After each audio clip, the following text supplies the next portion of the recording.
Good morning and welcome to Rose Red Homestead, where today we are going to discuss and show the versatility of off-grid fire pits. Now, there's a big reason why Jim and I have been thinking about this for a while. Number one was that we've wanted to build one for a really long time, and we just recently did that. It's been operational now for about 3 weeks, and we're loving it. And then the other thing is that we have been working on our latest book, which is all about cooking off-grid using Dutch ovens. And as we have done that, we have thought a lot about some recommendations that we would like to make.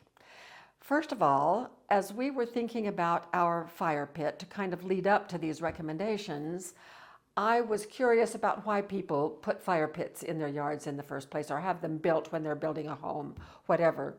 And if you have ever looked at fire pits, you know how spectacularly gorgeous some of the backyard fire pits are, probably thousands of dollars to construct.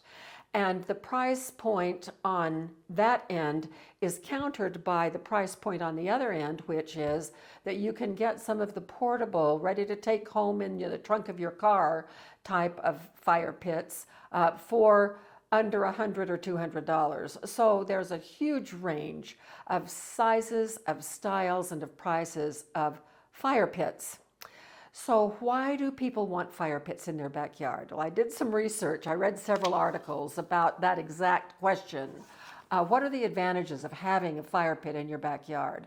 And I probably went through about 8 different articles, and I collected some data on reasons why people want fire pits in their backyard. And so here goes. I've got this data right here.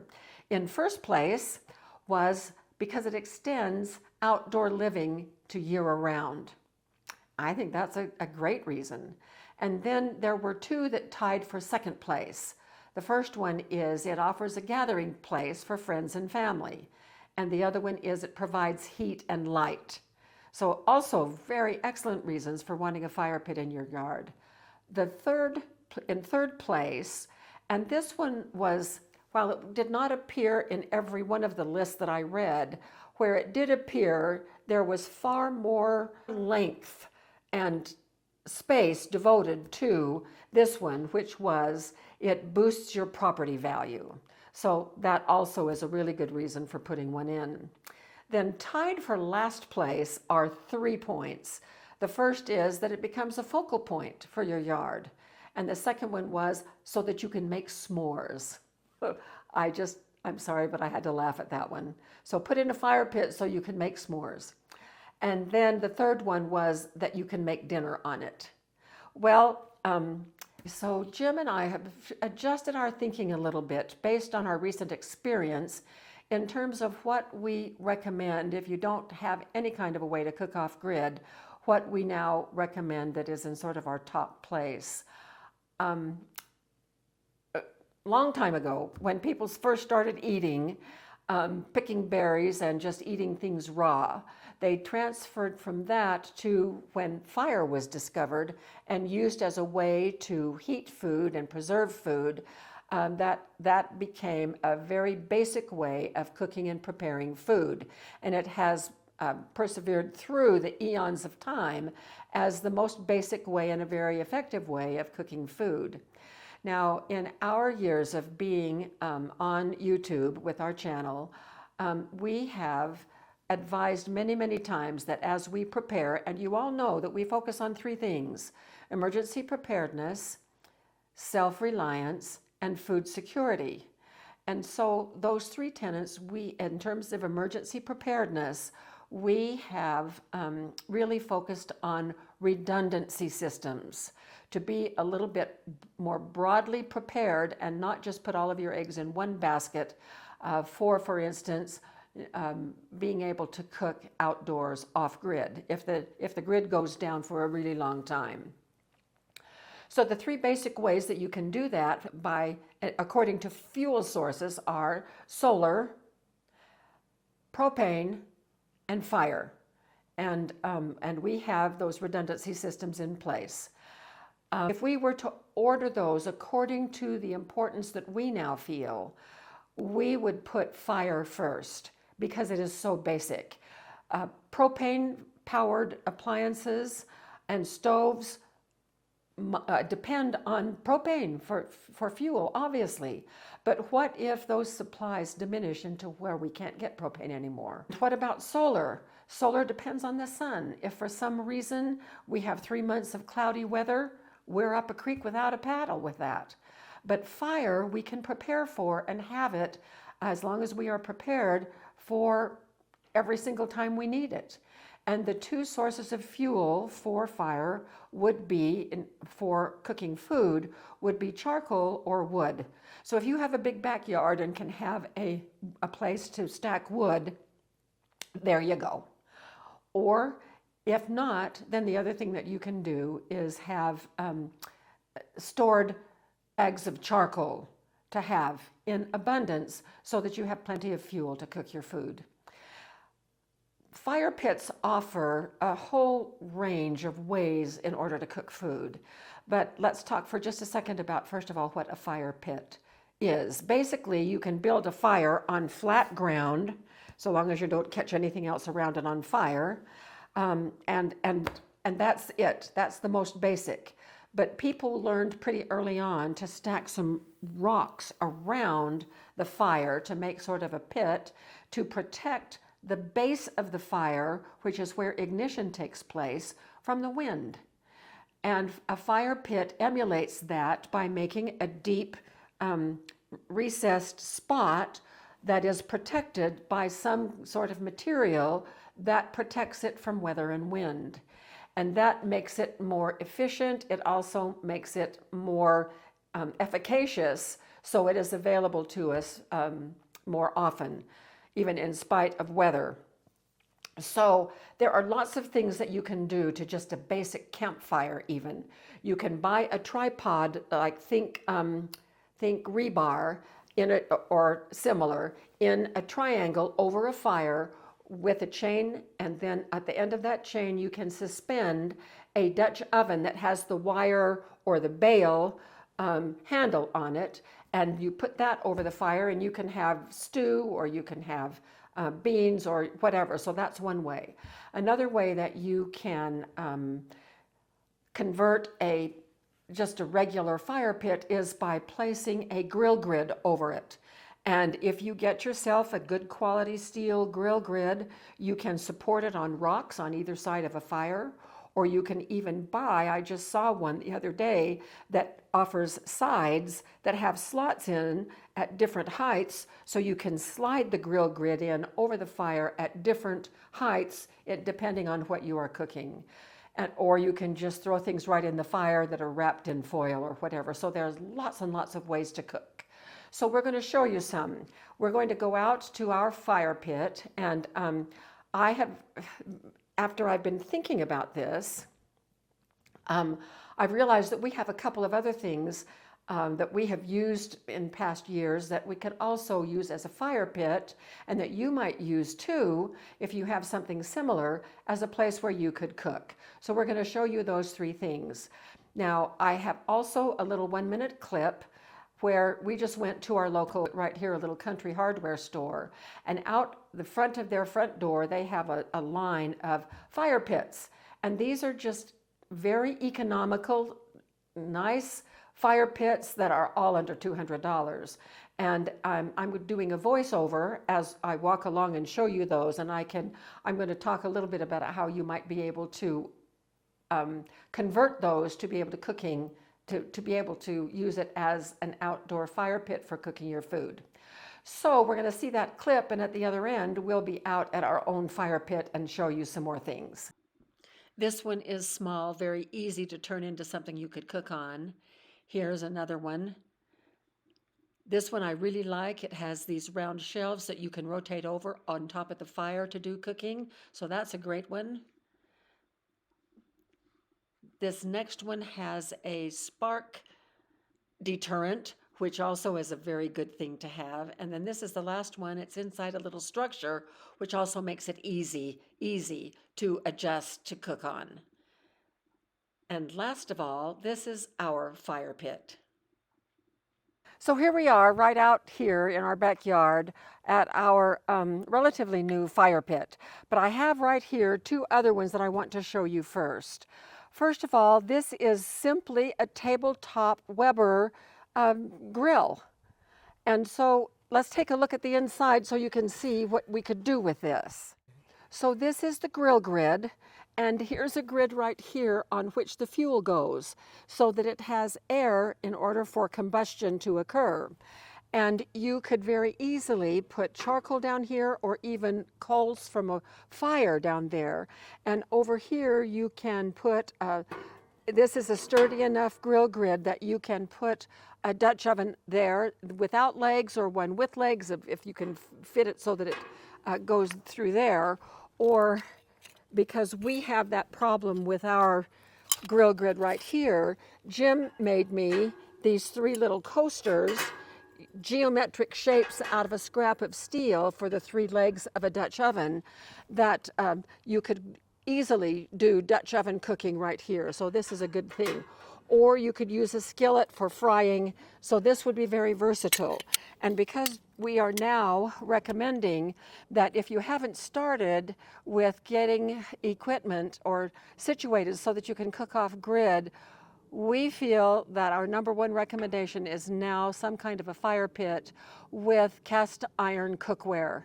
And that would be the most lasting way to prepare. And then it's very expandable as you wanted to have more redundancy systems in place. This one also makes it quite easy for cooking when a cover is needed and can double as a type of oven. This is a solo stove. Now, as you see, this is older. It already has stains on it. I've just cleaned it up. But we've had this, I don't know, Jim, what do you think, 10 years, 12 years or so? Maybe. When they first started coming out before they got really popular and really expensive. And we have loved this solo stove. We took it camping, but we have never cooked on it, except I think with the grandkids once we did s'mores. So this is one that you can buy if you want to do s'mores on, or they make a little tabletop one that you can do that as well. But this also now, if you have one of these and it's older, or if you have one of these period, you can now buy attachments that there's sort of an elevated thing right here that, and then a grill grid on the top, so there's plenty of air to go through here. The advantage to these is that these are, if you do your fire right, they're pretty smokeless, so that's a pretty good advantage. But these are quite pricey.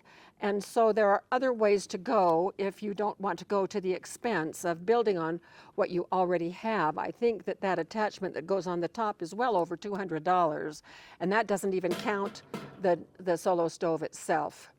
So here are some things to think about, ways that you can adapt what you may already have to use as a fire pit. And then all you would have to add is whatever attachments to turn this into a fire pit that you can cook on, and then add whatever cast iron pots that you might need. All right, now I'm going to clear these away, and we're going to come back and talk about our fire pit. So I have raised, or Jim raised, the grill grid with some cast iron things on it up high, so because I wanted you to see the base of where we put our fuel. Now the four large rocks in the corner are to support the grill grid at exactly the right location for putting charcoal briquettes underneath. You see this pile of ash right here is from our cooking dinner out here 2 or 3 days ago. Here's an older one. We've also cooked over here. Now to clean the ash out, what I have to do is I sweep what I can into a little dustpan and get rid of that. And then we have a shop vac that will pick up ash. But also I can just take a hose, and after I get most of it out, I can just wash it, and it will sink down all the way down to the dirt and then flow out or be absorbed by the dirt so that the ash will not be a problem. Now these little cinder rocks, we are fortunate, you might say, because right down the highway from us, about 10 miles, is an extinct volcano where we can just go get Barrett, who helped us build this, went and picked up several bucket loads of the cinder rock and it's perfect. And then, of course, there's larger and uglier rock below that supporting this. So it is rock crevices all the way down so that the ash can gradually work its way down and out. And this is big, it's way big, and that allows for a different type of versatility as well. So I'm going to lower it, and we're going to talk about what happens on that grill grid. Okay, so we're lowering it, and you have to, when you lower it, you have to keep a hold of it, otherwise it drops on its own. And this is very versatile. You can position it according to how you would like, depending on what kind of a fire and what kind of cooking you're going to do. So this is a very nice, let me get this out of the way here. This is large enough to where I can have several pots going at the same time. And we can have individual fires under each one, or we can heat up a whole half, build a fire. When it's way up here, we can have a big fire going to roast weenies and roast marshmallows and that kind of thing.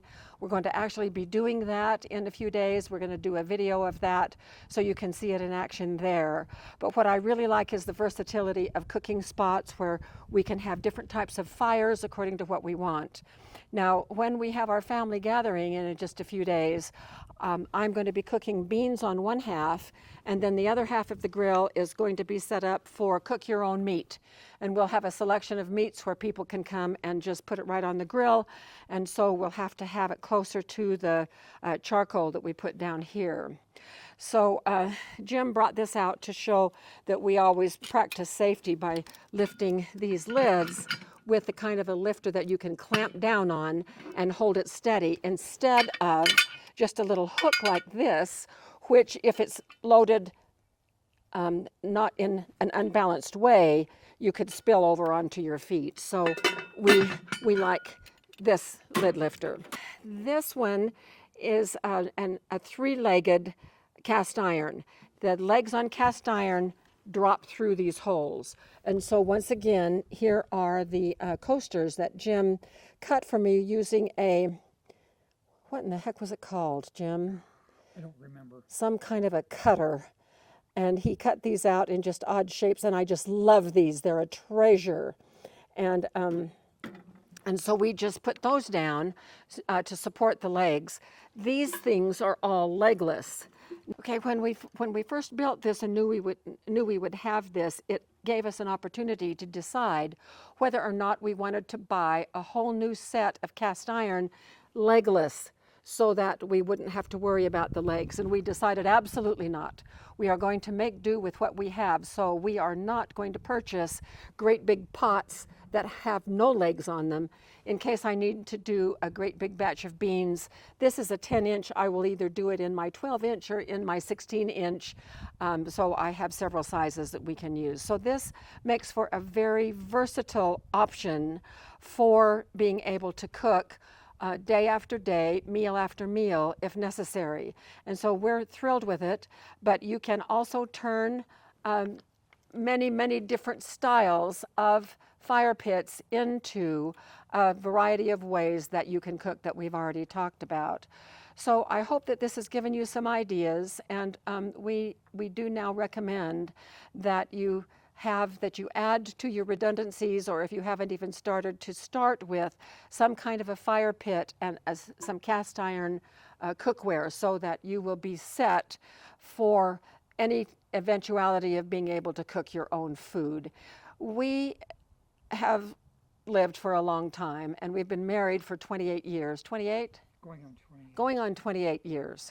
And so we have acquired over those 28 years more pieces of cast iron. We did not buy our cast iron all in one fell swoop. We have added it as we could afford it and as the need emerged. And so that's how we have built up our supply over the years. So thank you so much for being with us. We hope you enjoy your fire pit and think about ways that you can turn it into a way to be able to cook off-grid for many years to come. So thanks, and we will see you very soon for more videos.